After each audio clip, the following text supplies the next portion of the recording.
The fourth news post में आपका स्वागत है। मैं हूं एस कुमार। इट्स हेडलाइन में जल्दी से देखते हैं आज की कुछ खास खबरें।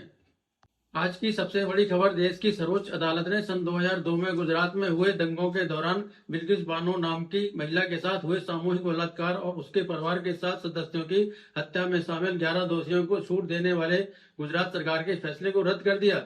इस मामले की सुनवाई जस्टिस बीवी नागरत्ना और जस्टिस भैया की पीठ कर रही थी।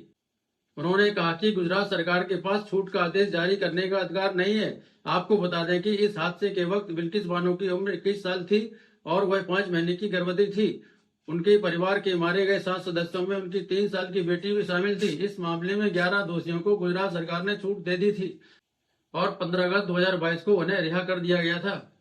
सुप्रीम कोर्ट ने यह भी कहा कि यह एक ऐसा मामला है जहां सुप्रीम कोर्ट के आदेश का इस्तेमाल छूट के आदेश को देने के लिए कानून के नियम का उल्लंघन करने के लिए किया गया। बिहार के गया जिले में पिछले 5 सालों में माओवादियों के समर्थन से अफीम की खेती में बड़ी वृद्धि दर्ज की गई है। पुलिस अधिकारियों का कहना है कि अफीम का कारोबार 500 करोड़ से अधिक होने का अनुमान है और यह कारोबार पंजाब और राजस्थान से भी जुड़ा हुआ है। पिछले 2 सालों में पुलिस ने लगभग 1500 से ज्यादा एकड़ की भूमि से अफीम की खेती को नष्ट भी किया है।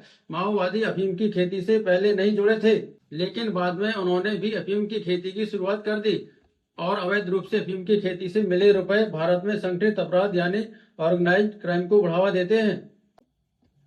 सऊदी अरब और भारत ने रविवार को एक द्विपक्षीय समझौते पर हस्ताक्षर किए, जिसके मुताबिक भारत को इस साल की वार्षिक हज यात्रा के लिए 1,75,000 तीर्थ यात्रियों का कोटा मिला है।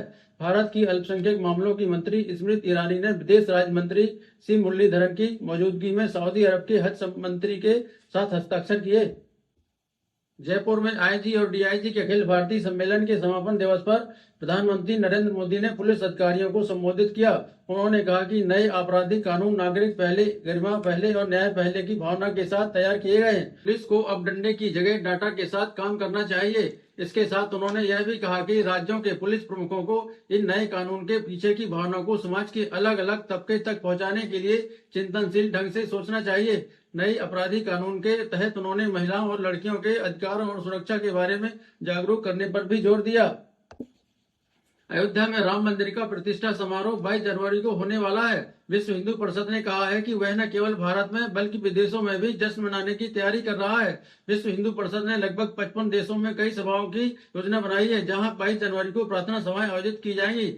इन समारोह के माध्यम से विश्व हिंदू परिषद भारतीय प्रवासियों के साथ साथ हिंदू धर्म में परिवर्तित हुए लोगों तक पहुंचने की कोशिश कर रहा है। विश्व हिंदू परिषद के मुताबिक इन सभाओं में अफ्रीकी, दक्षिण अमेरिकी, यूरोपीय देशों के हिंदू भी शामिल होंगे। जम्मू कश्मीर की पूर्व मुख्यमंत्री और पीडीपी के अध्यक्ष महबूबा मुफ्ती ने कहा है कि भारत सरकार पूर्वोत्तर में आतंकवादियों के साथ बातचीत कर रही है, लेकिन जम्मू कश्मीर में साधारण नागरिकों के साथ आतंकवादियों जैसा व्यवहार कर रही है। वे अनंतनाग में एक समारोह में इस बात को कह रही थी। उन्होंने कहा कि हम आत्मसमर्पण नहीं करेंगे। अगर आप हमसे गरिमा के साथ बात करेंगे तो हम भी सम्मान के साथ जवाब देंगे।